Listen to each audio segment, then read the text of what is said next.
Voici le sommaire.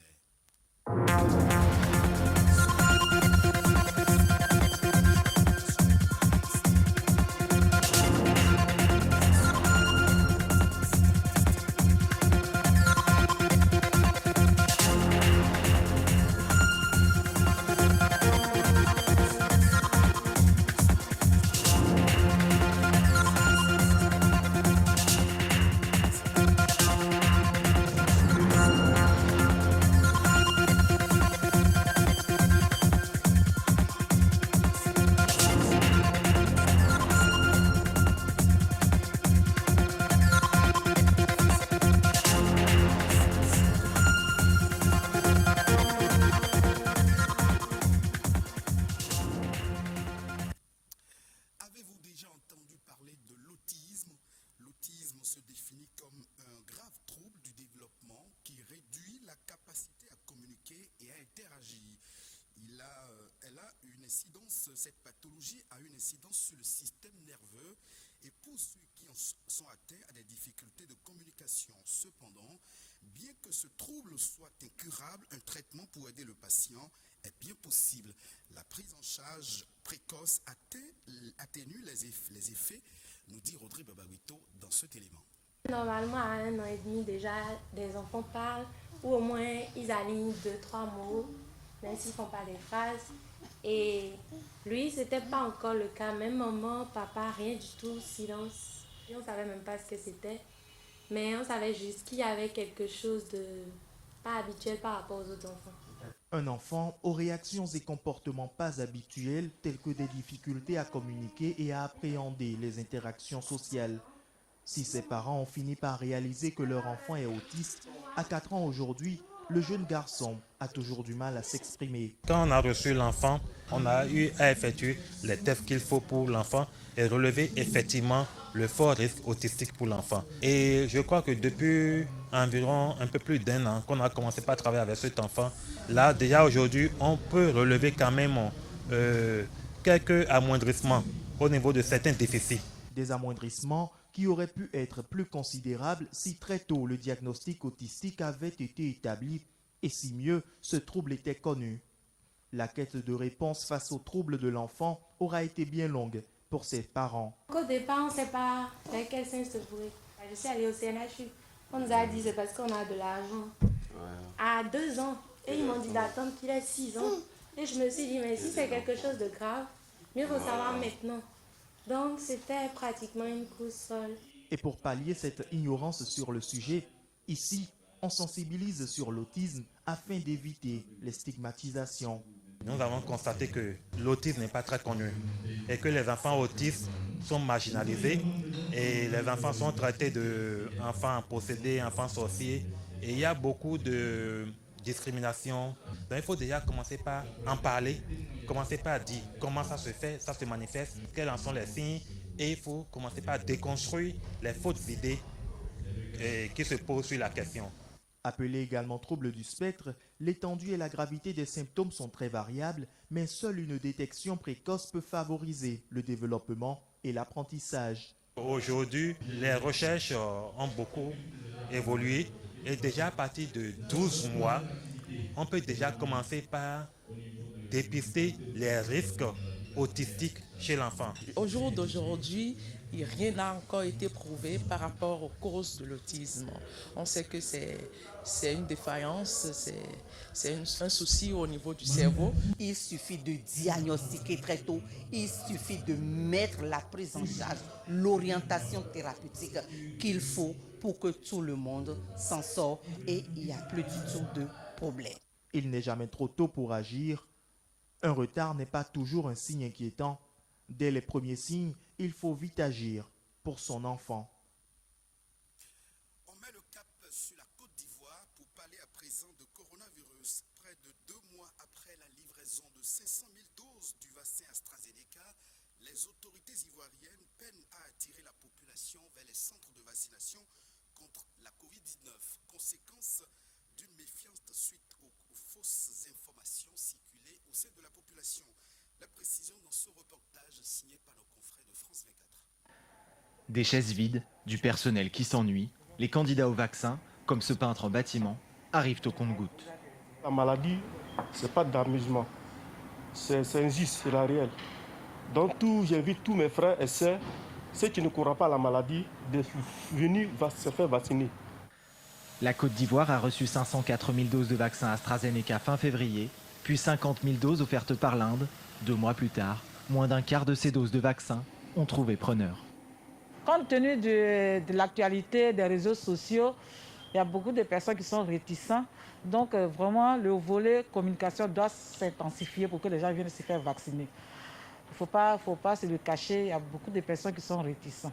La suspension du vaccin AstraZeneca dans plusieurs pays européens à cause de rares cas de thrombose, son manque d'efficacité contre le variant sud-africain et surtout les rumeurs et fausses informations n'encouragent pas la population à se faire vacciner. Dans les rues d'Abidjan, difficile de trouver un candidat au vaccin. Si c'est moi, on ne peut pas envoyer ça ici. Parce que c'est pas bon. Ça tue les gens. Les vaccins qui nous viennent en Afrique, selon certains, c'est pour nous filer le virus. Mais ce ne sont que des rumeurs. Les autorités restent confiantes et ont élargi la vaccination à toute la population âgée de plus de 18 ans. Nous faisons aussi une surveillance épidémiologique et à ce jour, nous n'avons pas encore détecté de cas graves d'effets secondaires et aussi pas de thrombose. Donc nous voulons rassurer. Moins de 0,5% des quelques 26 millions d'Ivoiriens a reçu une première piqûre. À ce rythme, il faudra plusieurs années pour vacciner toute la population.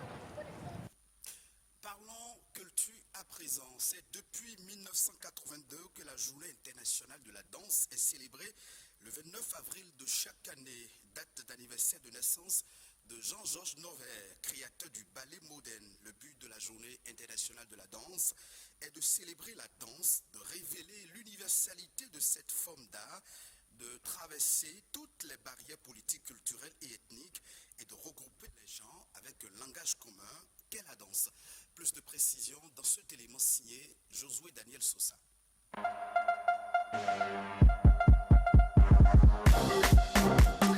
Tout commence par l'écoute d'une mélodie musicale, puis s'ensuit l'envie d'esquisser quelques pas de danse.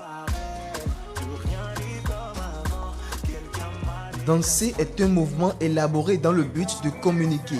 La danse est une forme d'art vivant. Elle revêt pour chacun une signification particulière. C'est un mode d'expression constitué de séquences, de mouvements de corps dans l'espace souvent accompagnés par la musique. Les mouvements sont à dessein, intentionnellement rythmiques et façonnés culturellement.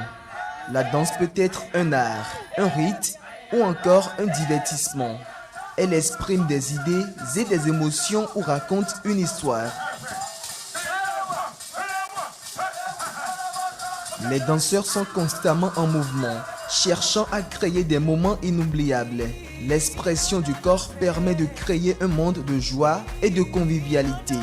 Le corps peut réaliser toutes sortes d'actions comme tourner, se courber, s'étirer ou sauter. Sortie du contexte sacré, la danse est aussi un sport. Elle permet de remodeler ou d'affirmer sa silhouette, de renforcer ses muscles. Mieux, la danse aide à améliorer l'équilibre, la posture, l'endurance, la souplesse et le souffle.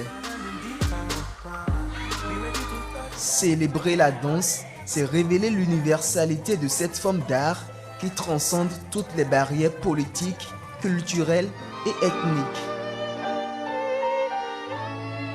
Prenons le temps d'explorer quelques-unes des danses traditionnelles inventées par l'homme à travers les âges pour rendre hommage aux divinités ou tout simplement révéler notre diversité artistique.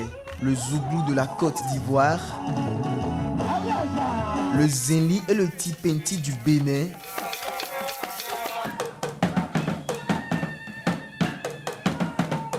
et puis le mbala du Sénégal.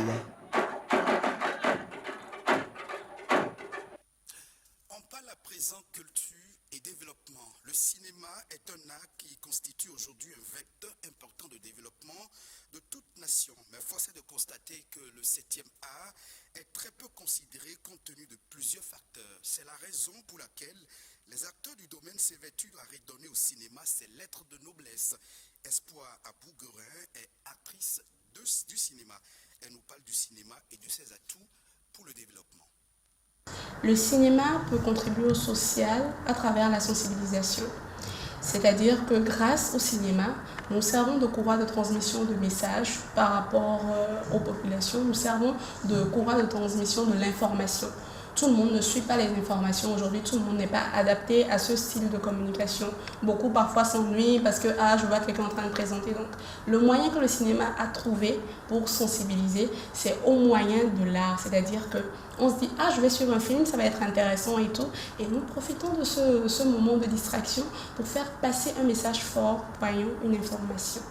Nous avons la possibilité aujourd'hui de révolutionner le 7e art à travers notre identité, notre culture.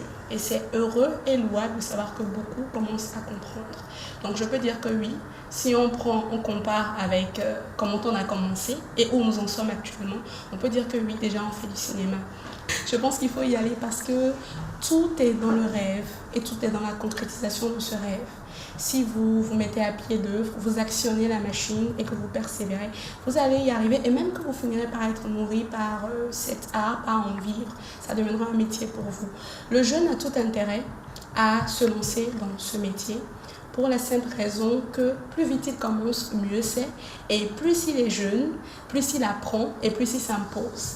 Alors oui, il faut se lancer dans le cinéma parce que par là on apprend beaucoup, par là on développe ses sens, par là on s'éveille et par là aussi on se découvre plusieurs facettes de personnalité. On améliore sa façon d'être et on apprend à être surtout humble et à travailler en équipe. Voici à présent le point de quelques autres sujets, objets de l'actualité nationale. La Nation en bref nous est présentée par Josué Daniel Sosa.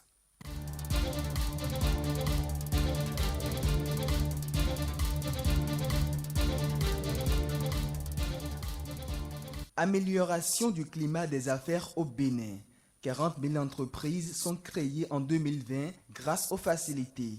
Selon Laurent Gangbès, directeur de l'Agence pour la promotion des importations et des exportations à pièces, c'est le fruit des réformes Doing Business engagées depuis quelques années pour améliorer le climat des affaires au Bénin qui a conduit à ce résultat. De 13 000 en 2015, le nombre d'entreprises créées a plus que triplé en 5 ans. Ces réformes ont porté notamment sur la réduction du nombre de procédures, du temps, des coûts et du capital minimum exigé. Depuis le 17 février 2020, il est possible de créer son entreprise et d'effectuer toutes les formalités en ligne sans avoir à se déplacer à la pièce via la plateforme www.monentreprise.bj.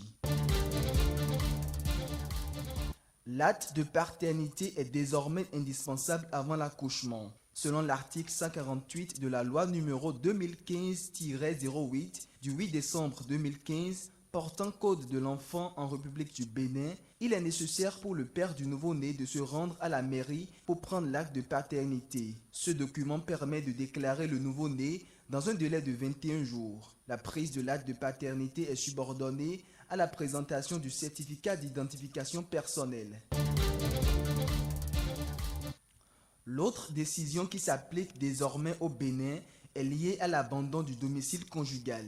Le père ou la mère de famille qui abandonne le domicile conjugal et fuit ses obligations d'ordre moral et matériel risque désormais une peine d'emprisonnement de 3 mois à 1 an et une amende de 50 000 francs CFA à 250 000 francs CFA. Selon l'article 603 alinéa 1, il s'agit du père ou de la mère de famille qui abandonne sans motif reconnu valable pendant plus de 2 mois la résidence familiale et se sera soustrait à tout ou partie des obligations d'ordre moral et matériel de l'autorité parentale ou de la tutelle légale. Le délai de 2 mois ne pourra être interrompu que par un retour au foyer impliquant la volonté de reprendre définitivement la vie familiale.